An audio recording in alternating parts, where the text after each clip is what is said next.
வணக்கம் நேயர்களே. இது ஷர்மிளா டாக்கீஸ். நான் உங்கள் டாக்டர் ஷர்மிளா. இன்னைக்கு நம்மளோட சிறப்பு விருந்தினரா இணைஞ்சிருக்கிறாரு. திராவிட வெற்றி கழகத்தின் முதன்மை செயலாளர் சகோதரர் வல்லம் பஷீர் அவர்கள். வணக்கம் தோழர். வணக்கம். இன்னைக்கு அன்னையர் தினம். ஆனா இன்னைக்கு தமிழ்த்தாய் வாழ்த்து வந்து 3வது இடத்திற்கு தள்ளப்பட்டிருக்கிறது அப்படிங்கிறது உண்மையிலேயே தமிழ்த்தாய்க்கு ஒரு மிகப்பெரிய ஒரு அவமானமா தான் தோணுது. இன்னைக்கு வந்து முதலமைச்சரா திருவாளர் சி. ஜோசப் விஜய் அவர்கள் பதவியேற்றிருக்கிறாரு. விழாவிலேயே முதல் அதிர்ச்சி எல்லோருக்கும் காத்திருந்தது என்ன என்றால், முதல்ல சமஸ்கிருதத்தில் அமைந்துள்ள வந்தே மாதரம் பாடல் முழுமையாக இசைக்கப்பட்டது. அதுக்கப்புறம் மீண்டும் சமஸ்கிருதத்தில் அமைந்துள்ள ஜனகன மன, அதுவும் கிட்டத்தட்ட சமஸ்கிருதம் கலந்த வங்காள மொழிதான். இது 2ம் முடிச்சதுக்கு அப்புறம் தான் 3வதாக தமிழ்த்தாய் வாழ்த்து பாடப்பட்டது. நெறைய பேர் வந்து இதுக்கு ஊடகவியலாளர்கள் சப்பக்கட்டு கட்டுறாங்க. சோசியல் மீடியாலலாம் ஒரு செய்திய பதிவிடுறாங்க. அதாவது ஹோம் மினிஸ்ட்ரிலேருந்து பிப்ரவரி மாதமே வந்து அறிக்கை வந்திருக்குது. இப்படியெல்லாம் வந்து எல்லா அரசு நிகழ்ச்சிகளிலும் முதல்ல வந்து வந்தே மாதரத்த தான் முழுமையா பாடணும் அப்படிங்கிறது விதி அப்படின்னு சொல்றாங்க. ஆனா இப்போ ரீசென்ட்டா மேற்கு வங்கத்துல பாஜக பதவியேற்ற போது கூட ஜனகன மன மட்டும் தான் பாடப்பட்டதே தவிர, அ இந்த வந்தே மாதரம் பாடப்படவில்லை. எப்படி பாக்குறீங்க?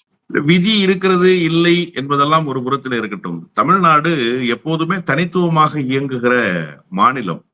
பேரறிஞர் பெருந்தகை அண்ணா அவர்கள் மிக நேர்த்தியாக ஒரு செய்தியை சொல்லிவிட்டு சென்றார்.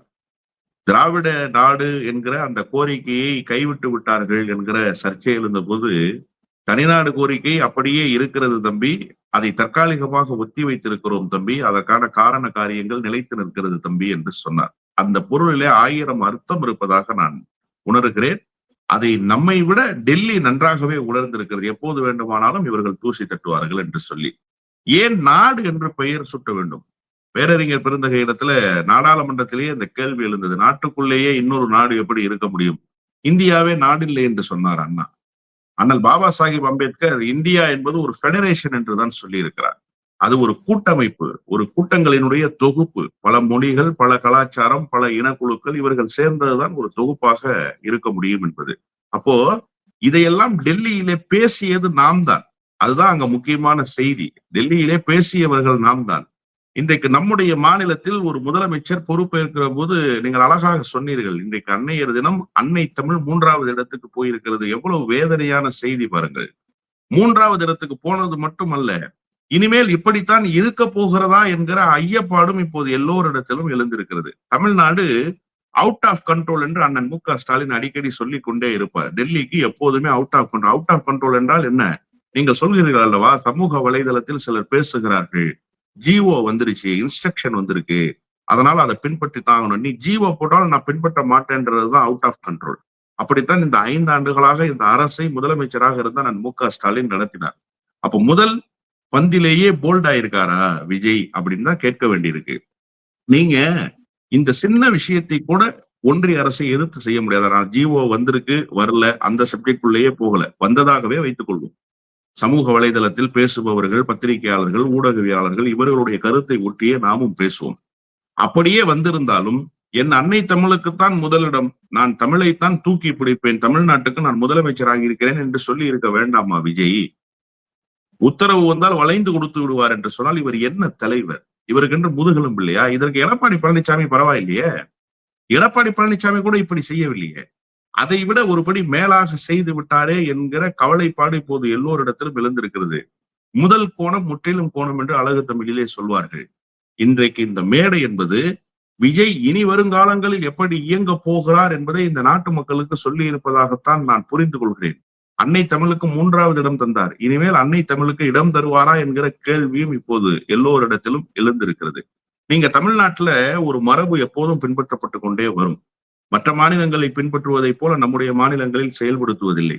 நாம் எப்போதும் வழக்கமாக தமிழ் தாய் வாழ்த்தோடு துவங்கி நாட்டுப்பண் என்று சொல்லப்படுகிற அந்த தேசிய கீதத்தோடு நம்முடைய நிகழ்ச்சிகளை முடிப்பது என்பதுதான் வழமை. அல்லது சில நிகழ்ச்சிகளில், ஒன்றிய அரசினுடைய நிகழ்ச்சிகளில் தமிழ்த்தாய் வாழ்த்தும் தேசிய கீதமும் ஒரு சேர பாடி நிகழ்ச்சிகள் துவங்கும். அப்படித்தான் இதுவரை நடந்திருக்கிறது. இதுதான் முதல் முறை வந்தே மாதர பாடல் பாடி அதன் பிறகு ரவீந்திரநாத் தாகூர் யாத்து தந்த அந்த தேசிய கீதம் பாடப்பட்டு 3வதாக தமிழ்த்தாய் வாழ்த்து போகிறது என்று சொன்னால் ஒரு சமிகையை டெல்லிக்கு விஜய் கொடுக்கிறாரோ என்கிற சந்தேகம் இருக்கிறது. காரணம், விஜய் முதலமைச்சர் நாற்காலியை நோக்கி நகர்கிறார். அவருக்கு லார்ஜஸ்ட் பார்ட்டி என்கிற அந்த அங்கீகாரம் கிடைக்க போகிறது என்ற செய்திகள் வரும்போதே தர்மேந்திர பிரதானுடைய ஒரு அறிக்கையை ஊடகங்களில் காட்டிக்கொண்டே இருந்தார்கள். அதாவது PMSree கல்விக் கொள்கையை ஏற்கிறதா மறுக்கிறதா என்பதற்கெல்லாம் இடமில்லை, ஏற்றே ஆக வேண்டும், ஒரு வார காலம் கெடு என்று விதித்திருந்தார் தர்மேந்திர பிரதான். ஏற்கனவே இதே தர்மேந்திர பிரதான் தான் திமுக நிதி கேட்ட போது நாங்கள் கல்விக்கான நிதியை கொடுக்க மாட்டோம், நீங்கள் எங்களுடைய கல்விக் கொள்கையை ஏற்றுக்கொள்ளுங்கள் என்று சொன்னார். அதற்கு தமிழ்நாடு என்ன பதிலளித்தது தெரியுமா? நாங்கள் யாசகம் கேட்கவில்லை, எங்களுக்கு கொடுக்க வேண்டிய நிதியை கொடுங்கள், நிதியை தரவில்லை என்றாலும் பரவாயில்லை, உங்களுடைய புதிய கல்விக் கொள்கையை ஏற்க முடியாது என்று சொன்னது. இப்போ அந்த புதிய கல்விக் கொள்கை வேற சொன்னாரு, தமிழ்நாட்டு மக்கள் அன்சிவிலைஸ்ட் அப்படின்னு வேற சொன்னாரு. ஆமா, ஏன்னா அவர் பெரிய சிவிலைஸ்டு சொசைட்டில இருந்து வந்தவர் இல்லையா, அதனால நம்ம பார்த்து அவர் அப்படிதான் சொல்லுவாரு. இப்ப இதுல என்னன்னா, நீங்க மும்மொழி கொள்கைக்கு வழிவகுக்கிறீர்கள் என்பதுதான் அந்த புதிய கல்விக் கொள்கையை பிரதானமாக ஏற்க முடியாது என்று சொன்னதற்கான காரணம். அப்ப அந்த மும்மொழி கொள்கை என்று சொன்னால் என்ன சிக்கல் இருக்கிறது என்பதையும் நம்ம மெல்லிய அணுகுமுறையோடு அதை பார்க்க வேண்டியிருக்கு. ஆங்கிலம் இரண்டாவதா இந்தி வந்துவிடும், அல்லது இந்தி இரண்டாவதாக ஆங்கிலம் வந்துவிடும், மூன்றாவதாக தமிழ் போயிடும். இன்னைக்கு அந்த மேடையில் மூன்றாவதாக தமிழ் போய்விட்டது. அப்போ தர்மேந்திர பிரதானுடைய அந்த அறிக்கை இன்றைக்கு மூன்றாவதாக தமிழ்த்தாய் வாழ்த்துக்கு கொடுத்த இடம், கல்விக் கொள்கையை ஏற்க போகிறோம் என்கிற சமிகையை டெல்லிக்கு கொடுத்திருக்கிறார்களோ என்கிற அந்த ஒரு கேள்வி இப்போது எல்லோரிடத்திலும் எழுந்திருக்கிறது. மொத்தத்தில் முதல் நாளிலேயே விஜய் அம்பலப்பட்டு போயிருக்கிறார் என்றுதான் நான் பார்க்கிறேன். விஜய் பேசுனதுக்கு வர்றதுக்கு முன்னால அவரோட சேர்ந்து அமைச்சர்களாக பதவி பிரமாணம் ஏத்துக்கிட்டவங்களுடைய வரலாறை மீண்டும் மக்களுக்கு நினைவுபடுத்த வேண்டிய ஒரு தேவை நமக்கு இருக்குது. ஆதவ் அர்ஜுனா பாத்தீங்கன்னா சங்கராச்சாரியர் மிகவும் நல்லவர் அப்படின்னு பேசினவர் அவரு. அதே மாதிரி செங்கோட்டையன் பத்தி சொல்லவே வேண்டாம். வாச்சாத்தி வன்கொடுமையில எவ்வளவு வருஷத்துக்கு அப்புறம் இப்பதான் தீர்ப்பு வந்தது. அதில் செங்கோட்டையனுடைய பங்கு என்ன அப்படிங்கிறது நமக்கு தெரியும். அதே மாதிரி அருண்ராஜ் பாத்தீங்கன்னா மன்ரேகா திட்டமே தேவையில்லாத ஒரு திட்டம் அப்படின்னு பேசினவரு. அப்புறம் நிர்மல்குமார் யாரு அப்படின்னு நம்ம சொல்லவே வேண்டாம். அவர் தீவிர RSS பின்னணியில இருந்து வந்தவரு. ராஜ்மோகன் திமுக விட அதிமுக ஒரு பெட்டர் ஆப்ஷன் அப்படின்னு பேசினவரு. கீர்த்தனா அப்படிங்கிற இவங்க த யங்கஸ்ட் MLA அப்படின்னு அந்த பெண்ணை போட்டுருவாங்க. அவங்க 2 நாள் முன்னால பாத்தீங்கன்னா ஒரு இந்தி ஊடகத்துக்கு ஹிந்தியிலே பேட்டி கொடுக்கறாங்க. ஹிந்தியில பேசினாதான் நாடு பூரா எல்லாருக்கும் புரியும் அப்படின்னு ஹிந்தியை தூக்கி பிடிக்கிறாங்க. மோடியை விமர்சிக்காம மோடியை புகழ்ந்து பேசக்கூடிய ஒரு விஷயமும் பாக்குறோம். இதெல்லாம் இப்படிப்பட்டவர்கள் இன்னைக்கு அமைச்சர் பதவிகளை ஏற்றிருக்காங்க அப்படிங்கறதையும் நம்ம பாக்குறோம். எப்படி பாக்குறீங்க? இல்ல, மொத்தத்தில் விஜயை பிரதிபலிக்கிறது அந்த அமைச்சரவை. விஜய் மொத்தமாக என்ன மாறி இருக்கிறாரோ, எதை உள்வாங்கி இருக்கிறாரோ, நான் மாற்றம் என்பது விஜய் இடத்திலே ஒரு மாற்றம் வந்து விட்டதாக நான் சொல்லவில்லை. நடிகர் என்கிற நிலையிலிருந்து அரசியல்வாதி என்கிற ஒரு மாற்றம் வந்திருக்குல்ல, அது என்ன கலர்ல அவர் மாறி இருக்கிறாருன்றத பார்க்கணும்.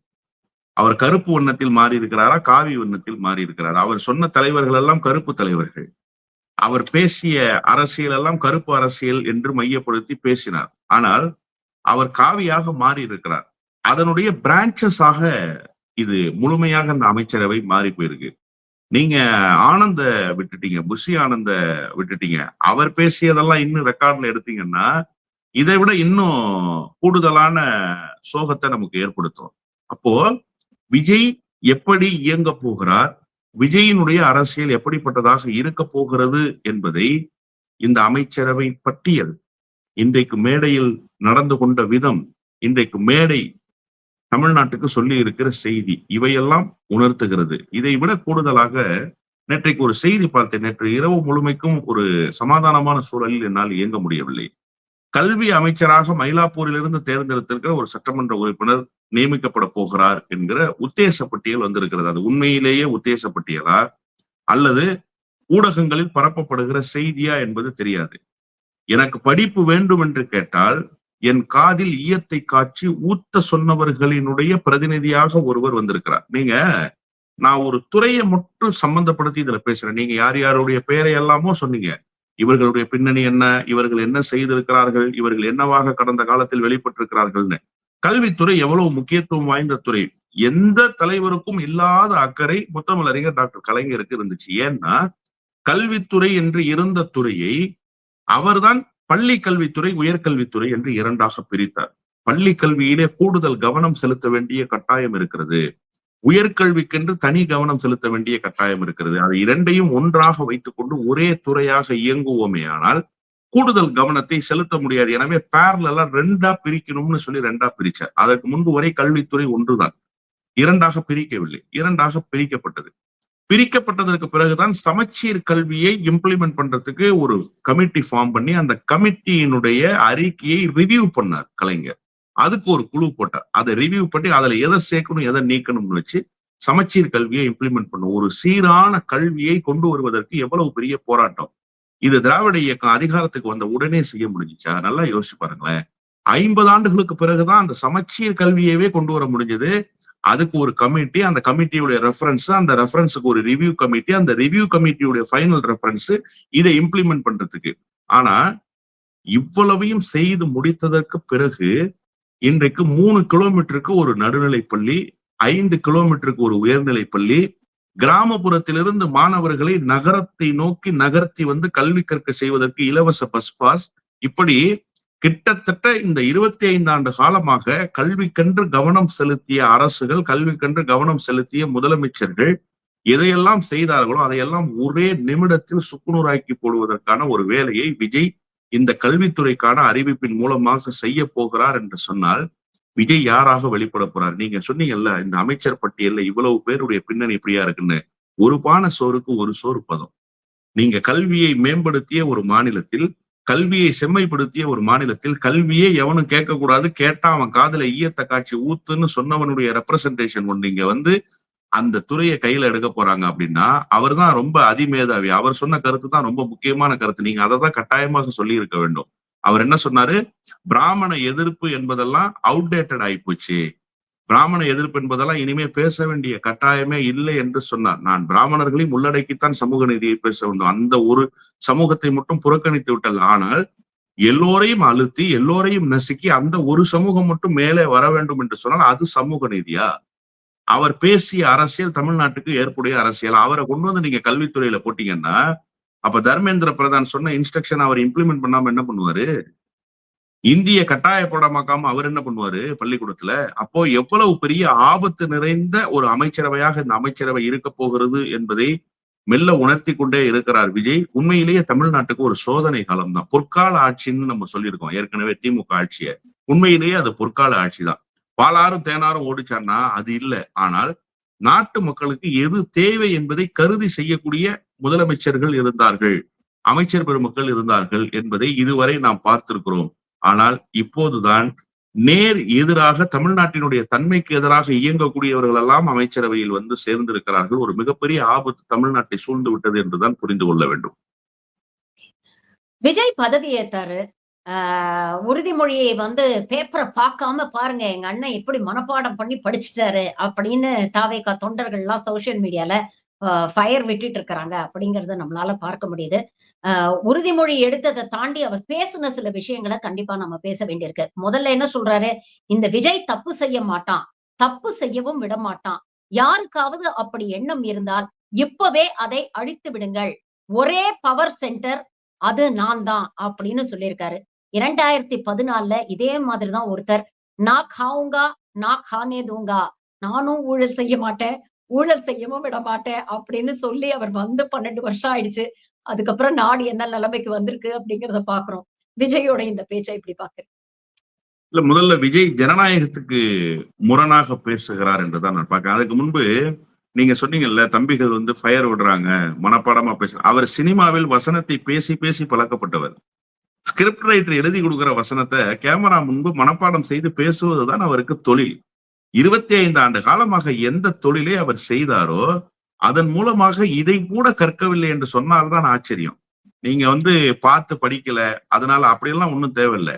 என்கிட்ட ஒரு பேப்பரை கொடுத்தீங்கன்னா இதை விட நல்லா மனப்பாடம் பண்ணி ரொம்ப கிளியரா பேசுவேன் இதை விட.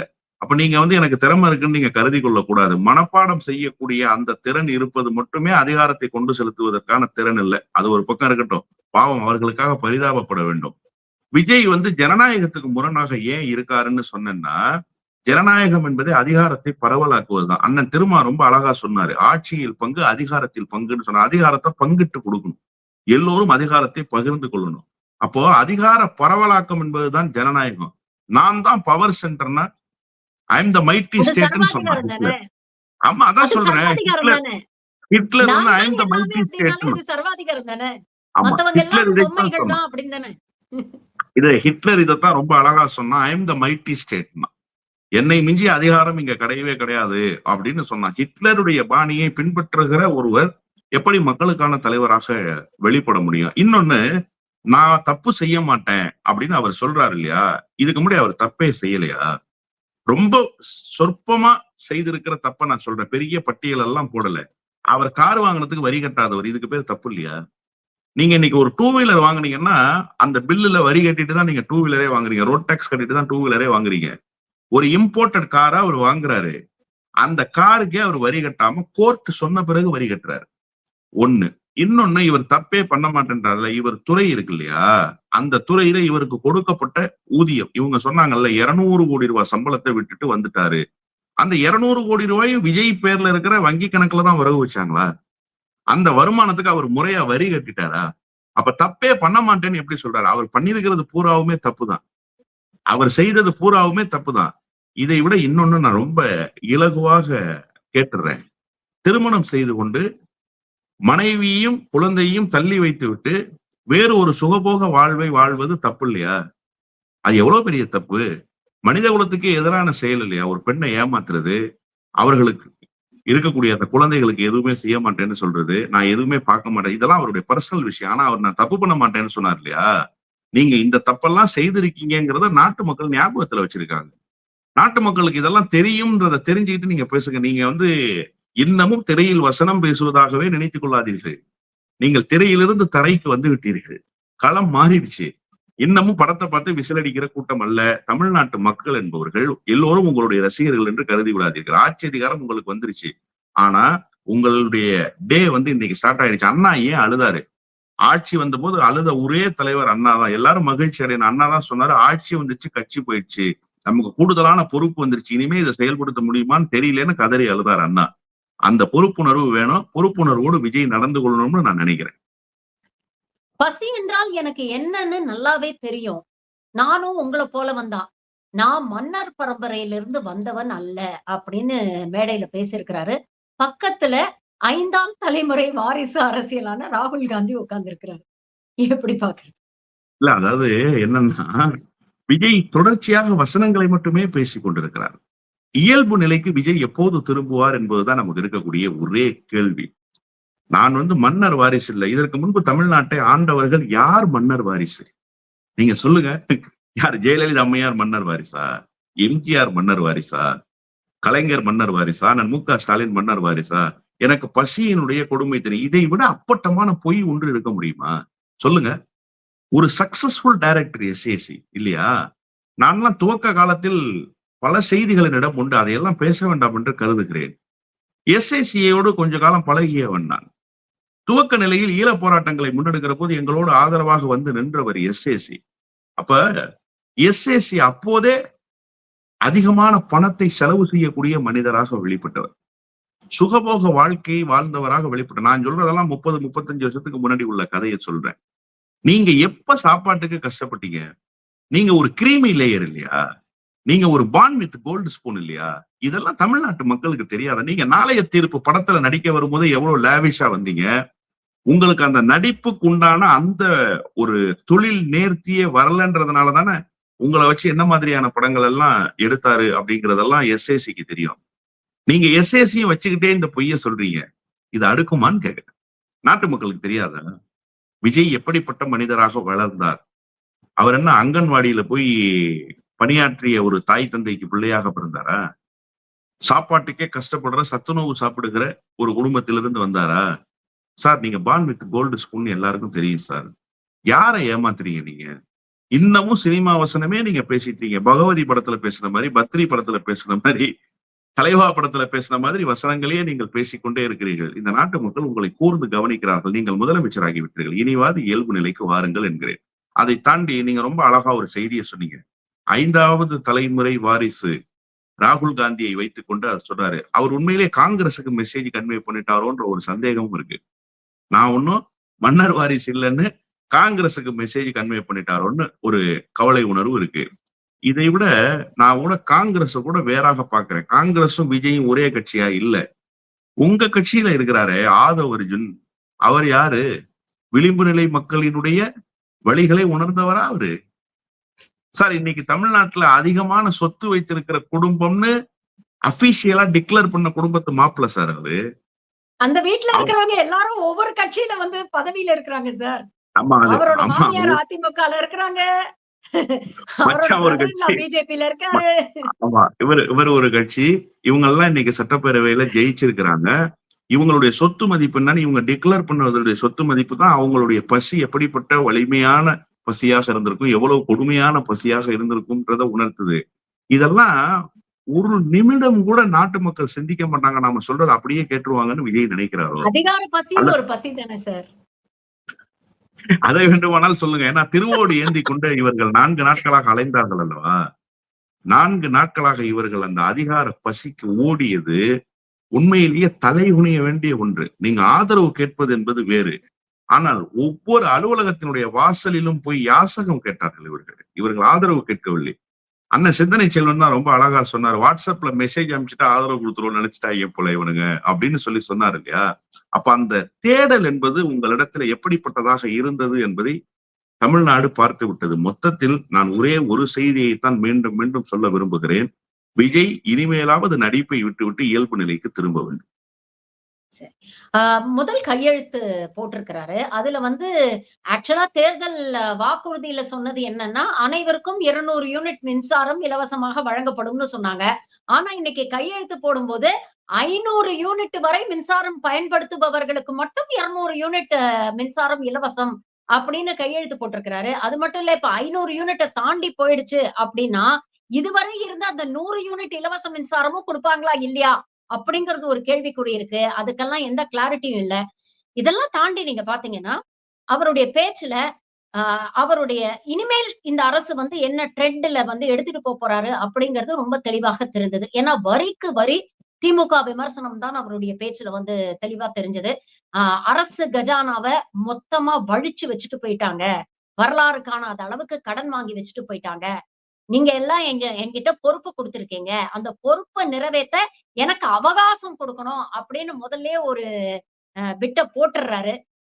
இதற்கான காரணம் என்ன? நெறைய தேர்தல் வாக்குறுதிகள் குடுத்திருக்கேன். அதெல்லாம் இப்ப உடனடியா நிறைவேத்த முடியாது அப்படிங்கிறதுக்காக முதல்லயே வந்து இந்த பிட்ட போடுறாரு அப்படின்னு எடுத்துக்கலாமா?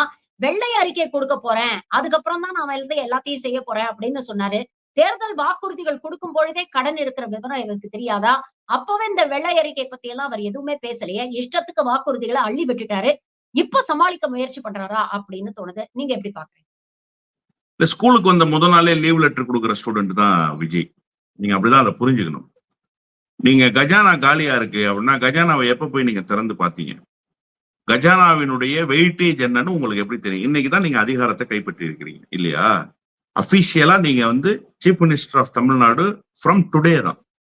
நேத்து உங்களுக்கு அந்த சான்றிதழை கவர்னர் கொடுத்தாரு. கஜானா காலியா இருக்கா இல்லையா அப்படிங்கிற தகவல் உங்களுக்கு எப்படி கிடைத்தது? எதன் அடிப்படையில் நீங்க சொல்றீங்க? நீங்க இனிமே அவதூறு பரப்பாதீங்க. இதுவரைக்கும் நீங்க பரப்பிய அவதூறுகள் தாவேகாவினுடைய தலைவர் என்கிற நிலையில் அவர் அவதூறு பரப்பலாம், பிரச்சனை இல்லை. தமிழ்நாட்டு முதலமைச்சர் அவதூறு பரப்பக்கூடாது. அரசினுடைய கஜானா காலியா இருக்கு அப்படிங்கிறத நீங்க டிக்ளேர் பண்றீங்கன்னா அது தமிழ்நாடு அரசினுடைய அபிஷியல் ஸ்டேட்மெண்ட்னு பொருள் கொள்ளப்படணும். உண்மையிலேயே கஜானா காலியா இருக்கா இல்லையான்றத நீங்க ஆய்வு செய்யுங்க. ஒண்ணு. இன்னொன்னு, ஒருவேளை கஜானா காலியாகவே இருந்தாலும் கூட 2021 அண்ணன் மு.க. ஸ்டாலின் முதலமைச்சராக பொறுப்பேற்ற போது கஜானா நிரம்பி வழிஞ்சிச்சா? கஜானாவுல வைக்க இடம் இல்லாம வெளியில அடுக்கி வச்சிருந்தாங்களா பணக்கட்டுகளை? எப்படி இருந்துச்சு கஜானா? அப்போ கொரோனா யுத்த காலத்துல இருந்துச்சு, செயல்படுத்தினாங்கல்ல, இம்ப்ளிமெண்ட் பண்ணாங்கல்ல. நீங்க ரொம்ப அழகா சொன்னீங்க, அதுதான் செய்தியே. நான் இதெல்லாம் செயல்படுத்த மாட்டேன் அப்படிங்கிறதுக்கு அவர் எப்போதே காரணத்தை தேட துவங்கி விட்டார். அதற்கான முதல் காரணத்தை அவர் சொல்லிட்டாருன்னு தான் நான் பாக்குறேன். கடன் வாங்கி வச்சுட்டாங்க. ரைட்டு. கடன் வாங்காத மாநிலம் எது சொல்லுங்க? கடன் வாங்காத வளர்ந்த நாடு எது சொல்லுங்க? அமெரிக்காவை தானே உச்சபட்ச வல்லரசு நாடுன்னு சொல்றான். அவன் கடன் வாங்கியிருக்கான்.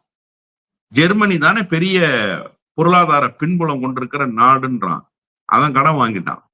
ஸ்பெயின் கடன் வாங்கியிருக்கான். எல்லாரும் கடன் வாங்கியிருக்காங்க. கடன் வாங்காத ஆட்கள் யாருன்னு நான் கேட்கிறேன். சரி, கடன் வாங்கிட்டாங்க, கடனை வாங்கி வச்சுட்டு போயிட்டாங்க. ஓகே, நீங்க எதுக்கு வந்திருக்கீங்க? இந்த ஸ்ட்ரக்சர், இன்ஃப்ராஸ்ட்ரக்சர் என்ன உங்களை பாலைவனத்துல விட்டுட்டு போயிட்டாங்களா? நீங்க கார்பரேட் கம்பெனிஸுடைய ஹெட் ஆபீஸ் இருக்கு இல்லையா, அது ஏதாவது ஒரு பெரிய கார்பரேட் கம்பெனிக்கு சென்னையில இருக்கும்னு நினைக்கிறீங்களா? எந்த கார்பரேட் கம்பெனிக்கு சென்னையில ஹெட் ஆபீஸ் இருக்காது. ஐசிஐசிஐ பேங்க் எடுத்துக்கோங்க, ரிலையன்ஸ் எடுத்துக்கோங்க, அதானி குரூப் ஆஃப் கம்பெனிஸ் எடுத்துக்கோங்க, எல்லாம் மும்பை நரிமன் பாயிண்ட்ல வச்சிருக்கிறான். அப்போ மகாராஷ்டிரா மாநிலம் தான் அவர்களினுடைய முதல் பார்வையாக இருக்கும். அவர்கள் ஜிஎஸ்டில ஃபர்ஸ்ட். நமக்கு ஏதாவது ஒன்றிய அரசினுடைய தொழில் உதவி இருக்கா? முதலமைச்சரே ஓடி ஓடி போய் தான் நம்முடைய மாநிலத்தை மேம்படுத்துவதற்காக முதலீடுகளை ஈர்த்து வந்தார் இல்லையா? முதலமைச்சர் ஈர்த்து வந்த முதலீடுகளை வைத்துதான் இந்த மாநிலத்தினுடைய தொழில் கட்டமைப்பை இந்த 5 ஆண்டுகளாக நிர்மாணிச்சிருக்கிறோம். இப்படி எல்லா வகையிலும் ஒன்றிய அரசினுடைய துணையே இல்லாமல் இந்த இன்ஃப்ராஸ்ட்ரக்சரை டெவலப் பண்ணிருக்கோம்ல. அதனாலதானே ஜிஎஸ்டில 2வது டாக்ஸ் பேயரா இருக்கும். 2வது டாக்ஸ் பேயிங் ஸ்டேட் யாருன்னு கேட்டா நம்ம தான்.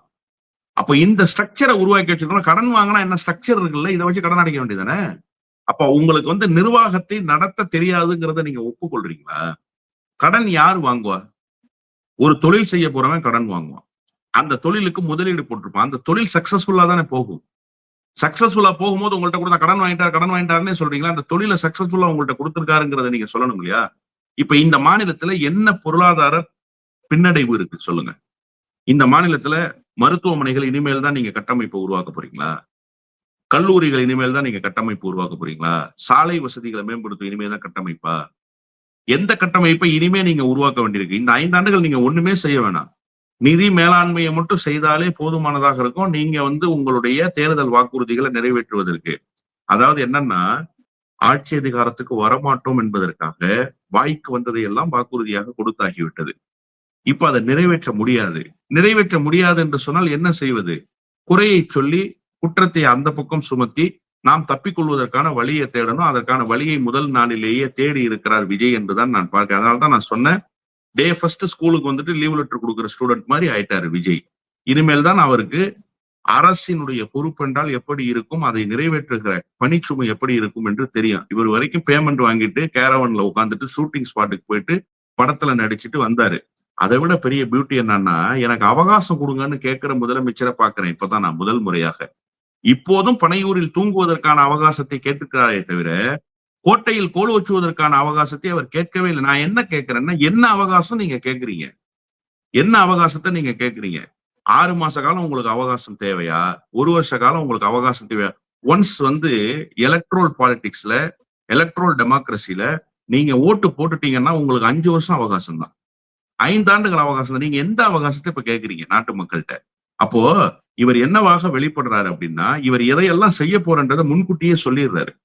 கஜானா காலி ஆயிடுச்சுன்னு சொன்னது என்னன்னா, நான் தேர்தல் அறிக்கையில சொன்னதை செய்ய முடியாது, தப்பா நினைச்சுக்காதீங்க, கஜானா காலி ஆயிடுச்சு.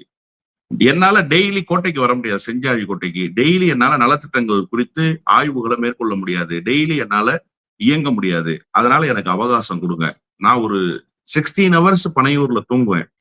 பேலன்ஸ் இருக்கிற 8 ஹவர்ஸ் என்னால முடிஞ்ச வேலையை முடிஞ்ச விதத்துல நான் செய்வேன். அதுவும் ஃபுல் டைமா நான் ஒர்க் பண்ணிடுவேன் நீங்க நினைக்காதீங்க. அதனால எனக்கு அவகாசம் கொடுங்கன்றதுதான் அவர் அவகாசம் கெட்டதற்கு பின்னால் இருக்கக்கூடிய செய்தியாக நான் பார்க்கிறேன். இன்னைக்கு லேட்டஸ்ட் பிரேக்கிங் நியூஸ் 2. ஒண்ணு பாத்தீங்கன்னா, தேர்தல் பிரச்சாரத்துக்கு திமுக கூட்டணிக்காக பெரிய ஆர்வம் காட்டாத ராகுல் காந்தி இன்னைக்கு பதவி ஏற்பு விழா அப்படின்னோட டெல்லியில இருந்து கிளம்பி வந்திருக்கிறாரு. ஆனா மேடையில விஜய்க்கு கொடுக்கிற முக்கியத்துவத்துல பாதி கூட ராகுல் காந்திக்கு கொடுக்கல. அவரை ராயலா இக்னோர் பண்ணிட்டு எல்லாரும் விஜய் கிட்ட போய் விஜய கட்டி பிடிக்கிறதும், தழுவுறதும், வாழ்த்து சொல்றதுமாக இருக்கு. ராகுல் காந்தி ஏதோ பக்கத்துல நின்னு வேடிக்கை பார்த்துக்கிட்டு இருக்கிறாரு. இத மக்கள் சோசியல் மீடியால வைரல் பண்ணிட்டு இருக்காங்க. இன்னொரு பக்கம் பிரதமர் நரேந்திர மோடி காங்கிரஸை கடுமையாக விமர்சித்திருக்கிறார். திடீர்னு திமுக பாசம் எங்கிருந்து வந்ததுன்னு தெரியல. திமுகவுக்கு காங்கிரஸ் துரோகம் இழைத்து விட்டது அப்படின்னு ஒரு நீலி கண்ணீர் வடிக்கிறாரு. எப்படி பாக்குறது? அதாவது ராகுல் காந்தியினுடைய இருப்பு தமிழ்நாட்டில் பெரிதல்ல. தமிழ்நாட்டில் யார் மேஜர் ரோல்னா திமுக, அதிமுக மேஜர் ரோல். இப்ப அந்த இடத்துக்கு தாவேகா வந்திருக்காங்க தற்காலிகமாக. அது நிரந்தரமா இருக்குமா இல்லையான்றதெல்லாம் இனி அடுத்த ஒரு காலங்கள்ல தான் புரிஞ்சுக்கணும். அப்ப ராகுல் காந்திக்கு ஒரு முக்கியத்துவத்தை உருவாக்கி கொடுத்த பெரும் பணியை செய்தவர் அண்ணன் மு க ஸ்டாலின் தான். இல்லைன்னா ராகுல் காந்திக்கு இங்க ஒரு ஃபேஸ் இருக்கா, ராகுல் காந்திக்கு இங்க ஒரு அட்ரஸ் இருக்கா, முகமும் முகவரியும் தந்தது திராவிட முன்னேற்ற கழகம். நீங்க சொன்னீங்க இல்லையா, அதாவது விஜய்க்கு இருக்கக்கூடிய அந்த அட்டென்ஷன் வந்து ராகுல் காந்திக்கு, இங்க கூட அண்ணன் மு.க. ஸ்டாலினுக்கு இருக்கிற அட்டென்ஷன் ராகுல் காந்திக்கு கிடையாது. ஆனா அந்த அட்டென்ஷனை ராகுல் காந்தி பக்கம் டைவர்ட் பண்ணி ராகுல் காந்திக்கு ஒரு ஹைப் கொடுத்தாரு. அதுதான் அவர் வந்து இதுவரைக்கும் காங்கிரசுக்கு கொடுத்த முகவரி. நீங்க இதற்கு முன்பு ராகுல் வரும்போதெல்லாம், ராகுல் வருவதற்கு 2 நாட்களுக்கு முன்பாக அது செய்தியாக இருக்கும், பேசுபொருளாக இருக்கும். ராகுல் வந்து சென்றதற்கு பிறகு அது 2 நாட்கள் ஊடகங்கள்ல செய்தியாகும், பேசுபொருளாகும். இன்னைக்கு காலையில வரைக்கும் ராகுல் வருவாரா வரமாட்டாருன்னு எனக்கே தெரியாது. திடீர்னு பார்த்தா ராகுல் காந்தி வந்து அப்ப ராகுல் காந்தி வந்த செய்தியே தமிழ்நாட்டு மக்களுக்கு பெருசாக தெரியல, பரபரப்பாகலைன்னா இனிமே ராகுல் காந்திக்கு இதுதான் நிலைமைன்றதுதான் யதார்த்தமான உண்மை.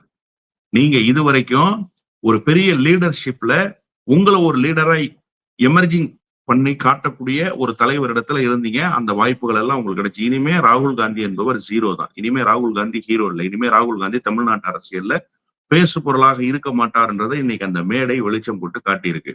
மோடிக்கு ஒரு பாசம் வந்திருக்கு, திமுக மீது கரிசனத்தை காட்டுகிறார் அப்படின்னா காட்சிகள் இனிமே மெல்ல மாறத்தானே செய்யும். கனிமொழி கடிதம் கொடுத்தாங்களா இல்லையா, நான் இனிமேல் இவர்களோடு உட்கார முடியாது, எங்களை காங்கிரஸ் கிட்ட இருந்து தனித்து வேறு இருக்கைகள் எங்களுக்கு ஏற்பாடு செய்யுங்கன்னு சொன்னாங்க. அகிலேஷ் இடம் பேசி இருக்கிறார் மு.க. ஸ்டாலின் என்று ஒரு செய்தி உலா வருகிறது. 3வது அணி ஃபார்ம் பண்றாங்கன்னு. இந்த 3வது அணி ஏன் நம்மளை வலிமையா எதிர்ப்பதற்கான வாய்ப்பை உருவாக்கணும்னு மோடி நினைக்கலாம் இல்லையா? அப்போ ஒரு கரிசனத்தை காட்டி வைப்போம் என்று மோடிக்கு ஒரு ஆசை இருக்கத்தானே செய்யும். அவரு விஜயை விட பெரிய நடிகன் இல்லையா அவரு? அதனால அவர் என்ன நினைக்கிறாருன்னா, இந்த 3வது அணி வலிமையாக நம்ம எதிர்ப்பதற்கு 10 வருஷமா அவர் தான் சார் திமுகவை இது போல இல்லன்னு திட்டி இருக்கிறாங்க. மற்ற மாநிலங்கள் தேர்தல்ல கூட திமுகவை தான் திட்டி இருக்காரு. இப்ப கூட நம்மள திருடர்கள்னு சொல்றாங்க. நமக்கு வந்து சிவிலைஸ்ட், அன்சிவிலைஸ்ட் அப்படின்னு சொல்றாங்க. ரத்ன பண்டார் சாவிய திருடிட்டு வந்துட்டோம்னு சொல்றாங்க. நம்ம பாரம்பரியத்தை, கலாச்சாரத்தை அவமானப்படுத்துறாங்க. இப்ப மட்டும் என்ன திடீர்னு கரிசனம் அப்படிங்கிற கோபம் தான் நமக்கு வருது. அப்போ பாரதிய ஜனதா கட்சியும் காங்கிரசும் கிட்டத்தட்ட ஒரே துணியிலிருந்து வெட்டப்பட்ட 2 துண்டுகள் அப்படின்னு தான் நம்ம பார்க்கணும் இல்லையா? நீங்க காங்கிரஸ் கொடியும் பாஜக கொடியும், இது காவி கொஞ்சம் படர்ந்து இருக்கிற கொடி, அது காவி கொஞ்சம் குறைவாக இருக்கிற கொடி, அவ்வளவுதான். இதுதான் காங்கிரசுக்கும் பாஜகவுக்குமான வித்தியாசம். அந்த கொடியிலேயே உணர்த்துகிற செய்தி, அப்படிதான் நீங்க புரிஞ்சுக்கணும். மோடியினுடைய இன்டென்ஷன் என்னன்னா, இதெல்லாம் மு.க. ஸ்டாலின் நம்பிடுவாரு, தமிழ்நாடு நம்பிரும் அப்படின்னு அவர் நினைக்கிறாரு போல. அதெல்லாம் தமிழ்நாட்டுல வேலைக்கு ஆகாது. அந்த மு.க. ஸ்டாலின் இடத்துல அது ஈடுபடாது. மோடி யார் என்பதும் அவருக்கு நன்றாக தெரியும், ராகுல் யார் என்பதும் அவருக்கு நன்றாக தெரியும். நேற்றைக்கு அறிக்கையிலேயே ரொம்ப தெளிவா அவர் கோடிட்டு காட்டினாரு. அந்த அறிக்கையில எக்ஸ்போஸ் பண்ணிட்டாரு காங்கிரஸ் அப்படின்னு தான் நான் பாக்குறேன். மொத்தத்தில் மோடி வேற ஏதோ ஒரு காட்சி அமையும் என்று நினைக்கிறார். ஆனா அந்த காட்சி எல்லாம் தமிழ்நாட்டில் நிச்சயமாக அமையாது. அதற்கு திமுக ஒருபோதும் தயாராக இருக்காது என்பதை மோடி இனிவரும் காலங்களில் உணர்ந்து கொள்வார். அதிமுக இல்லாம போயிடுச்சு. ஆனா ஒரு அடிமை 2.0 ஆட்சி அமைஞ்சிருக்கோ அப்படிங்கிறது தான் வந்து இன்னைக்கு நடந்த பதவியேற்பு நிகழ்ச்சி வந்து நம்மள நினைக்க வைக்குது சார். இது எந்த அளவுக்கு போகும்? எவ்வளவு நாள் போகும்? எந்த அளவுக்கு வந்து தீவிரமாக இன்னைக்கு வெளியில இருந்து ஆதரவு கொடுத்திருக்கக்கூடிய கட்சிகள் இதை எதிர்ப்பாங்க. இன்னைக்கு முதல் கோணல், முற்றும் கோணல்னு நீங்க சொன்ன மாரி, இன்னைக்கு அன்னையர் தினத்துல தமிழ் தாயை வந்து ஒரு 3வது இடத்துக்கு தள்ளக்கூடிய ஒரு விஷயத்த வெளிப்படையாக ஒரு மேடையில வந்து இவங்க செய்யறாங்க. அதை விஜய் ஆமோதிக்கிறார் அப்படின்னு பார்க்கும் பொழுது, இனிவரும் காலங்களில் இது எப்படி போக போகுது அப்படிங்கிற ஒரு கவலை இருக்கு. கூட்டணியில வெளியில இருந்து ஆதரவு கொடுக்கக்கூடிய இடதுசாரிகள் ஆகட்டும், விசிகாவாகட்டும், இல்ல ஐயுஎம்எல் ஆகட்டும், இவங்கெல்லாம் எப்படி இதை எடுத்துட்டு போறாங்க? இதற்கான கண்டனம் இதுவரைக்கும் யார்கிட்ட இருந்தும் வந்ததாவே தெரியல. அதாவது வெளியிலிருந்து ஆதரவு தந்தவர்கள் இந்த அரசை ஒரு கடிவாளம் போட்டு நிறுத்தக்கூடிய நிலைக்கு வருவார்கள் என்றுதான் நான் உறுதியாக நம்புறேன். ஏன்னா இது ஒன்றும் ஒரே நாளில் காங்கிரஸ் போல அவர்கள் எடுத்த முடிவல்ல. தீர்க்கமாக யோசித்து, நிதானமாக சிந்தித்து, கலந்துரையாடி எடுக்கப்பட்ட முடிவு. இந்த கட்சியினுடைய நலனா, நாட்டினுடைய நலனா என்று சொன்னால் நாட்டினுடைய நலன் என்கிற அடிப்படையில் அவர்கள் முடிவை எடுத்திருக்கிறார். குறிப்பாக பொது உடைமை இயக்கம், அண்ணன் திருமாவளவன், அதே போல இந்திய யூனியன் முஸ்லீம் லீக், இவர்கள் எல்லோரும் சேர்ந்து எடுத்திருக்கிற அந்த முடிவு. ஆனால் இன்றைக்கு ஒரே நாளில் இவர்களினுடைய நிறம் வெளிச்சத்துக்கு வந்துவிட்டது. இனி அடுத்தடுத்து என்ன செய்ய போகிறார்கள், எப்படி இயங்க போகிறார்கள் என்பதையெல்லாம் இன்றைய நாளிலேயே அவர்கள் உணர்த்தி விட்டார்கள். இது நெடுங்காலத்துக்கு எந்த ஆதரவோடு தொடராது. இப்ப ஃப்ளோர் டெஸ்ட்டுக்கு ஒரு டேட் பிக்ஸ் பண்ணியிருக்காங்க. அந்த ஃப்ளோர் டெஸ்ட் வரைக்கும் இது பயன்படும். ஆஃப்டர் த ஃப்ளோர் டெஸ்ட் இது வேற மாதிரியான நிலைக்கு போகும். ஏன்னா விஜய் எதை செய்யணும்னு நினைக்கிறாரோ அதை அண்ணன் திரும்ப வேண்டாம்னு நினைப்பார், அதை தடுத்து நிறுத்தணும்னு நினைப்பார். பொதுவுடைமை இயக்கங்கள் அது வரக்கூடாதுன்னு நினைப்பாங்க. ஒரு சட்டத்தை கொண்டு வர்றாங்க, ஒரு அமெண்ட்மெண்ட் கொண்டு வர்றாங்க, அது வேண்டாம்னு ஐயுஎம்எல் நினைப்பாங்க. அப்போ இதுல இடர்பாடுகள் வரும். டெல்லி சொல்வதை அப்படியே கேட்பதற்கு விசிக அனுமதிக்காது. அப்ப இங்க என்ன பிரச்சனை வரும்னா, இவர்கள் வெளியேறினால் யாரை வைத்து ஆதரவு திரட்டுவது? யாரை வைத்து இந்த அரசை காப்பாற்றுவது? அதற்குத்தான் சி.வி. சண்முகத்தை தயார் பண்ணிக்கிட்டு இருக்கு இப்ப மோடி தரப்பு, அமித்ஷா தரப்பு. பிளான் அதற்குண்டான பி ரெடி பணிகள் ஆயிட்டு இருக்குன்னு சொல்றீங்க அப்போ. ரெடி ஆயிடுச்சு ஆல்ரெடி களம் தயாராயிடுச்சு. இன்னைக்கு காலையிலிருந்து வந்து கொண்டிருக்கிற செய்திகள் எல்லாம் சி.வி. சண்முகம் தலைமையில் ஒரு டீம் ரெடி ஆயிடுச்சு. இந்த 10 போனா நான் உனக்கு ஒரு 20 தரேன், கவலைப்படாத, நான் சொல்ற வேலையை செய் அப்படிங்கிற அந்த அறிவிப்பு விரைவில் வரும் என்றுதான் நான் புரிந்து கொள்கிறேன். இவர்களுடைய ஆதரவில் நீண்ட நாட்கள் போகாது. அப்படி அது நீண்ட நாட்கள் போனால் விஜயால் எதையும் செய்ய முடியாது என்கிற சூழல் வரும். எதையும் செய்ய முடியாதுன்னா நாட்டு மக்களுக்கு நன்மை செய்ய முடியாது, அதெல்லாம் இல்ல. கம்யூனிஸ்டுகள் என்ன நன்மைக்கு எதிரானவர்களா? விசிக என்ன நாட்டினுடைய வளர்ச்சிக்கு எதிரானவர்களா? இல்ல. இவர்கள் RSS அஜெண்டாவை இம்ப்ளிமெண்ட் பண்றதுக்கு அவங்க அனுமதிக்க மாட்டாங்க. அவன்னா கை கட்டி வாய் புத்தி வேடிக்கை பார்த்து கொண்டிருப்பவராக வெளிப்படுவார்கள். எனவே அந்த அடுத்த கட்ட பயணம் தயாராவதற்கான சூழல்கள் கனிந்து விட்டதுன்னு தான் நான் பார்க்கிறேன். ஃப்ளோர் டெஸ்டுக்கு முன்பு, ஃப்ளோர் டெஸ்டுக்கு பின்பு என்று விஜயினுடைய அரசியல் உருமாறும் என்றே நான் உறுதியா நம்புறேன். பொறுத்திருந்து பார்ப்போம் அடுத்தடுத்து என்ன நடக்குதுன்னு. உங்கள் நேரத்துக்கும் உங்கள் கருத்துக்களுக்கும் மிக்க நன்றி sir. Thank you very much for joining.